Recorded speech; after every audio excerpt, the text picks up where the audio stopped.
Assalamualaikum warahmatullahi wabarakatuh. Kembali lagi di channel Radio Horor.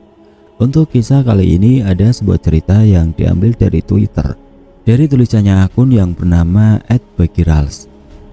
Dan untuk kisah yang akan saya bawakan kali ini yaitu sebuah kisah yang berjudul Teman Baru.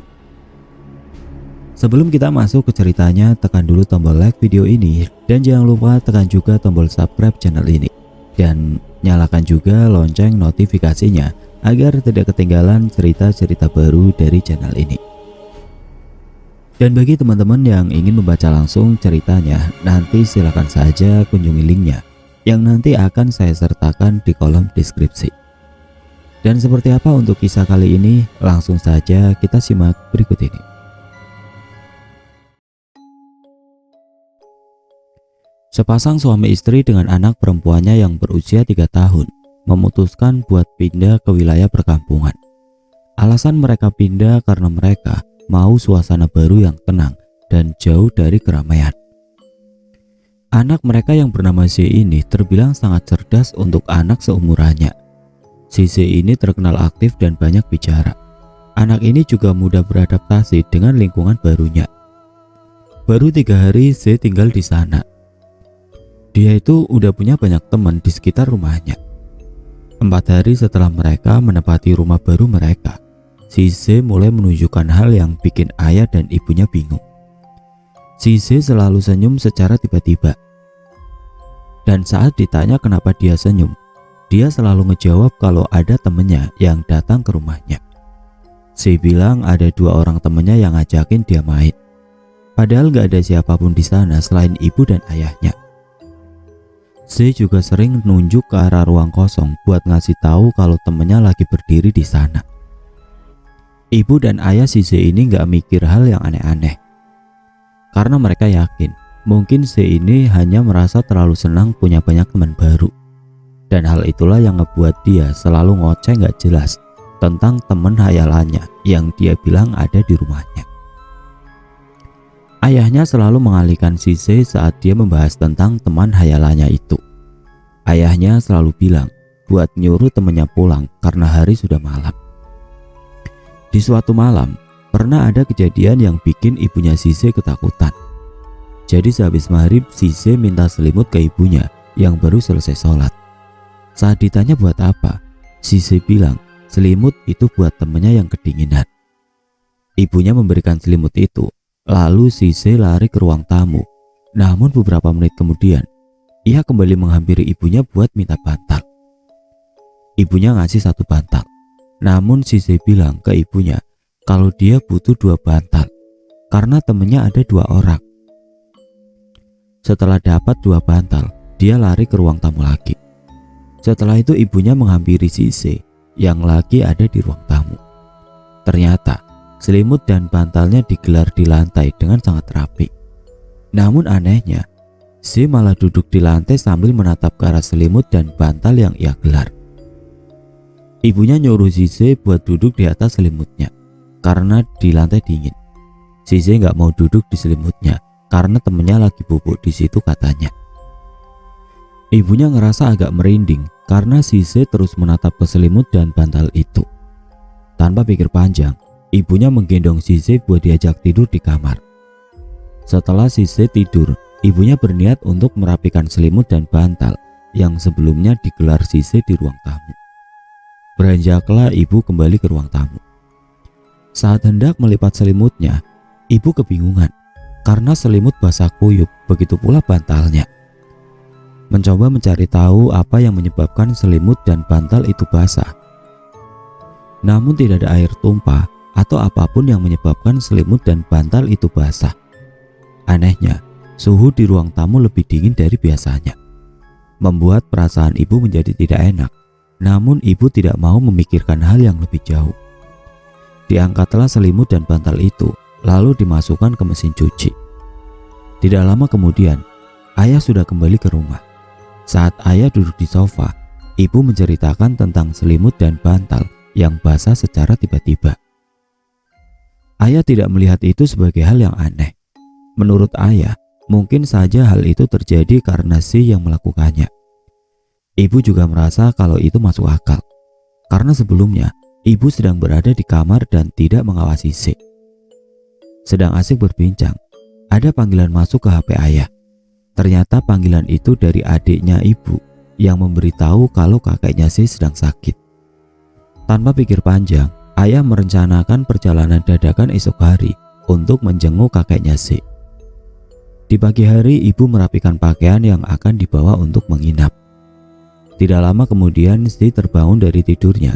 Ibu memberitahu Si bahwa ia akan menginap di rumah kakeknya. Si sangat senang mendengarnya. Tidak lama kemudian Si terdiam menatap ke arah pintu sambil tersenyum. Si berkata pada ibunya, apakah temannya boleh ikut ke rumah kakeknya? Karena ibu sedang repot dan tidak fokus, ibu mengiyakan jawaban Si. Dengan syarat Si harus bersikap baik dan tidak nakal. Si sangat senang mendengar ibunya mengatakan itu. Mereka pun bersiap-siap lalu pergi menggunakan mobil ayah. Biasanya Si nggak pernah mau duduk di bangku belakang dan memilih di bangku sama ibunya di depan. Tapi kali ini dia mau duduk di belakang karena ada temannya di sana. Sebenarnya ayah dan ibu mulai merasa kalau apa yang dibicarakan Si sudah semakin jauh. Namun mereka selalu berpikiran baik kalau semua itu hanya imajinasi seorang anak kecil. Perjalanan memakan waktu hampir 1 jam. Pada akhirnya mereka pun sampai di rumah kakek. Disambutlah mereka oleh nenek dan tantenya Si. Ibu dan ayah bergegas menemui kakek yang masih terbaring lemah. Dari sampai, Si terus bermanja pada nenek dan tantenya. Ia terus bermain kejar-kejaran hingga hari mulai sore. Ibu sadar semenjak sampai tadi, Si sudah tidak pernah membicarakan tentang teman hayalannya. Di malam harinya, Si masih aktif bermain dengan tantenya. Perlahan Si mulai lelah dan ia mulai meminta susunya sambil berbaring di ruang tamu bersama ayahnya. Gak lama kemudian Si tertidur. Waktu semakin malam, Si tertidur di ruang tamu bersama ayahnya. Namun tepat saat jam menunjukkan pukul 12, nenek mendengar seperti suara Si yang sedang mengoceh. Karena terpancing dengan suara itu, nenek memeriksa Si di ruang tamu. Dan benar saja, ia sedang duduk di sebelah ayah yang sedang tertidur. Neneknya bertanya kenapa Si terbangun dari tidurnya.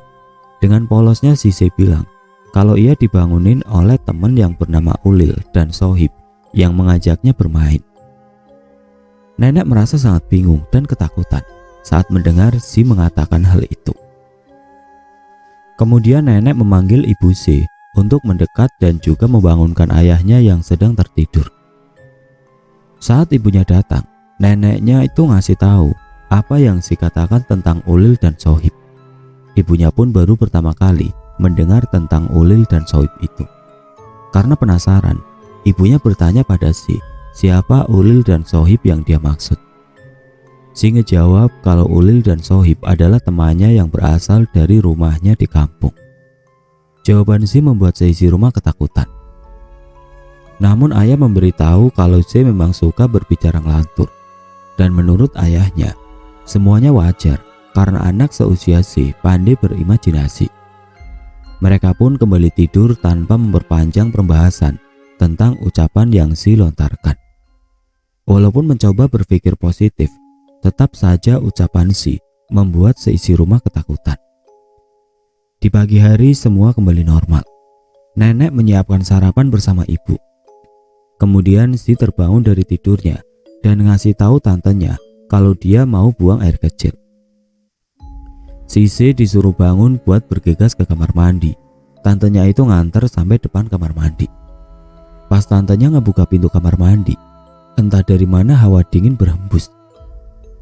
Tantenya nggak ngerasa ada yang aneh, tapi pas Si disuruh masuk ke kamar mandi, Si bilang ke tantenya kalau Ulil dan Sohib lagi ada di kamar mandi. Hal itu ngebuat Si nggak mau masuk ke kamar mandi. Tantenya itu coba ngeyakinin Si kalau di kamar mandi itu nggak ada siapa-siapa.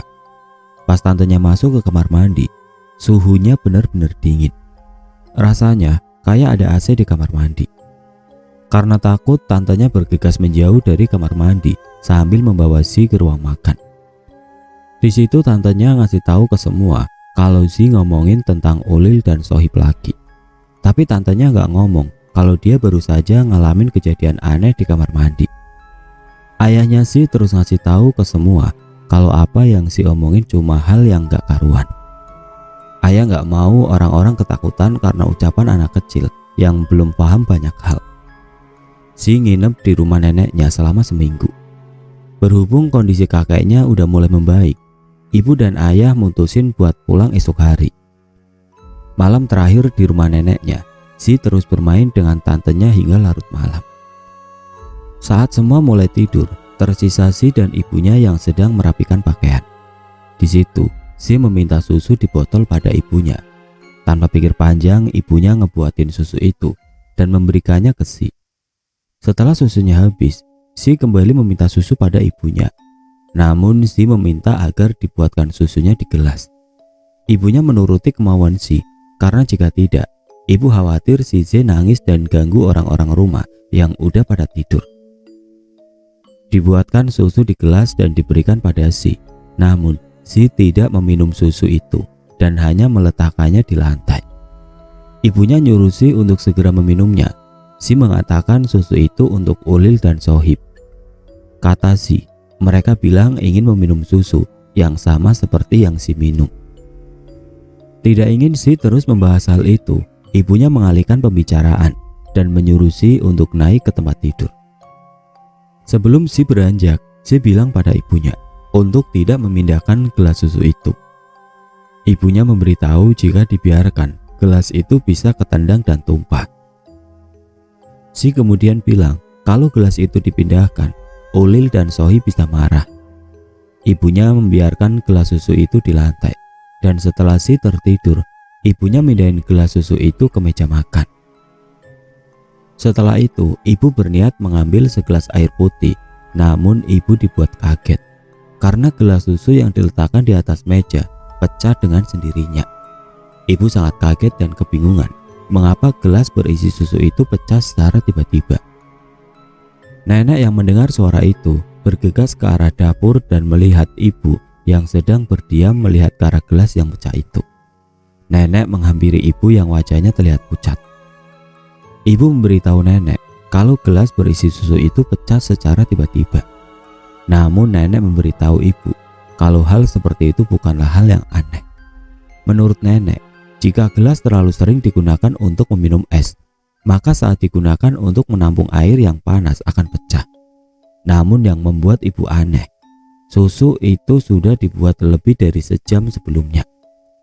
Otomatis suhunya pasti sudah tidak panas lagi. Yang lebih anehnya lagi, saat nenek membantu ibu merapikan pecahan gelas, susu yang berserakan di lantai berbau sangat busuk. Nenek terus bertanya-tanya, mengapa susu itu bisa berbau sebusuk itu. Ibu pun sama bingungnya karena semuanya terasa sangat aneh. Karena sebelumnya, susu itu tidak berbau sedikit pun. Pagi hari pun tiba. Si terbangun lebih dulu dari ibu dan ayahnya. Mereka bersiap-siap melakukan perjalanan pulang. Ibu berusaha melupakan kejadian tadi malam. Hal itu sangat aneh baginya. Singkatnya, mereka melakukan perjalanan selama 2 jam. Pada akhirnya mereka sampai di rumah. Di siang harinya, Ibu Z mulai mencoba bercengkrama dengan tetangganya di sana. Mereka orang yang ramah dan sangat lembut. Selagi Z bermain dengan anak-anak lainnya, ibunya asik berbincang dengan tetangga barunya. Tidak lama kemudian Z mendekat ke arah ibunya yang sedang berbincang. Ibunya bertanya apa yang Z inginkan. Z bilang dia harus pulang karena Ulil dan Sohib menyuruhnya untuk bermain di rumah.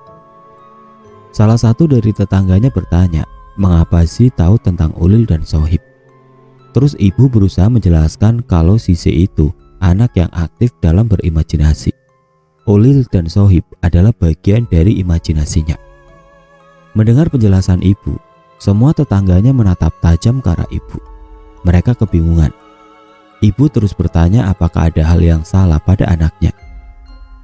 Dengan tatapan bingung, tetangganya memberitahu ibu kalau Ulil dan Sohib adalah nama 2 orang anak di desa itu yang meninggal karena tenggelam di sungai pada tahun 2006.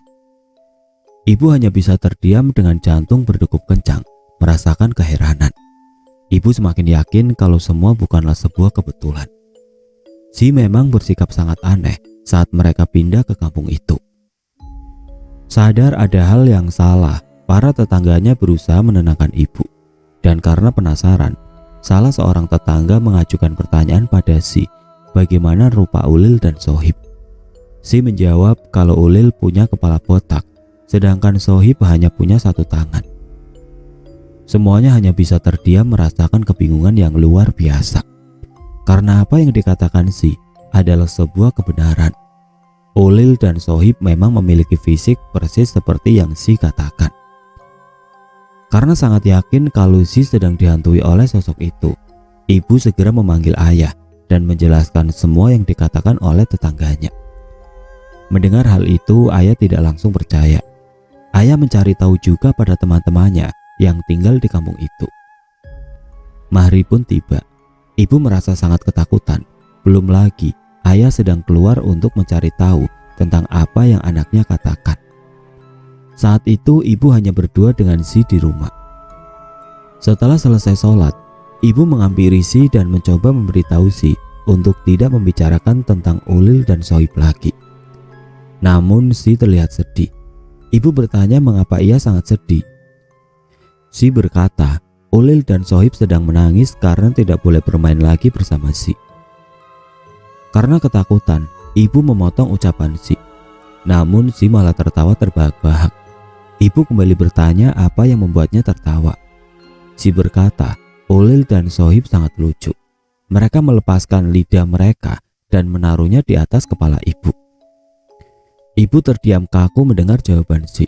Tiba-tiba bulu kuduk ibu berdiri dan ia merasakan sesuatu menempel di kepalanya.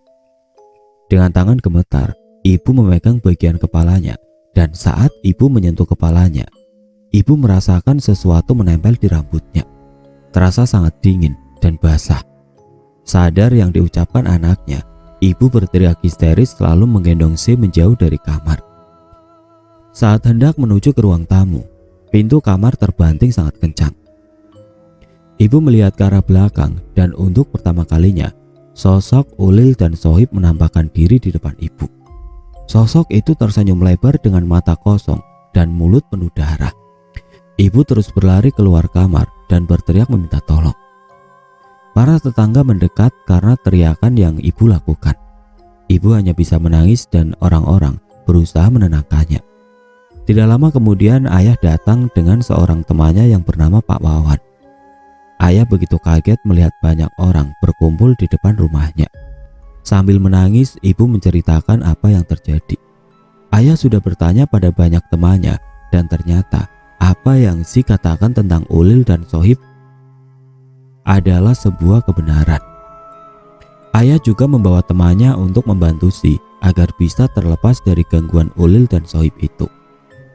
Pak Wawan menyuruh ibu untuk tenang, kemudian Pak Wawan mendekat ke arah Si.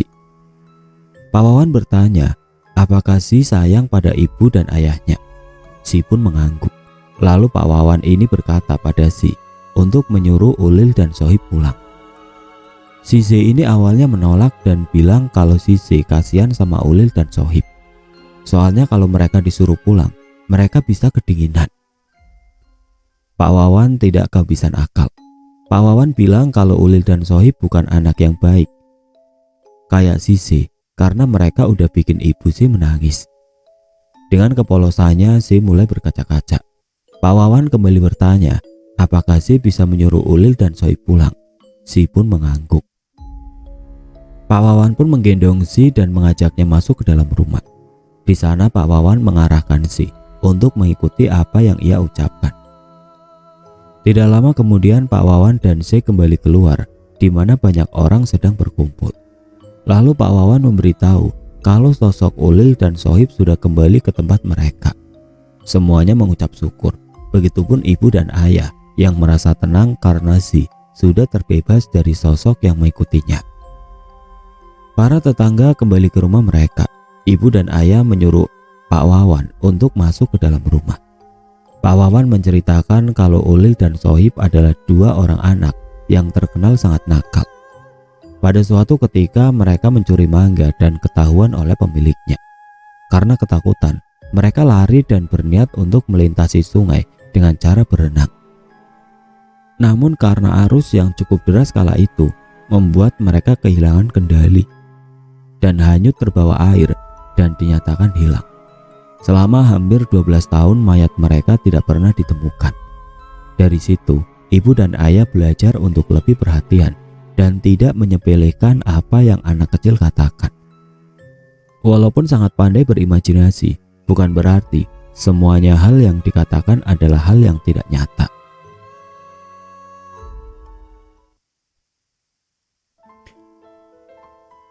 Oke teman-teman, sekian untuk cerita kali ini. Semoga apa yang sudah saya sampaikan dalam kisah ini dapat dijadikan pelajaran untuk kita semua. Dan bagi teman-teman yang baru bergabung, jangan lupa untuk like, komen, share, serta subscribe channel ini. Dan nantikan kisah-kisah horor berikutnya tetap di channel Radio Horor. Wassalamualaikum warahmatullahi wabarakatuh.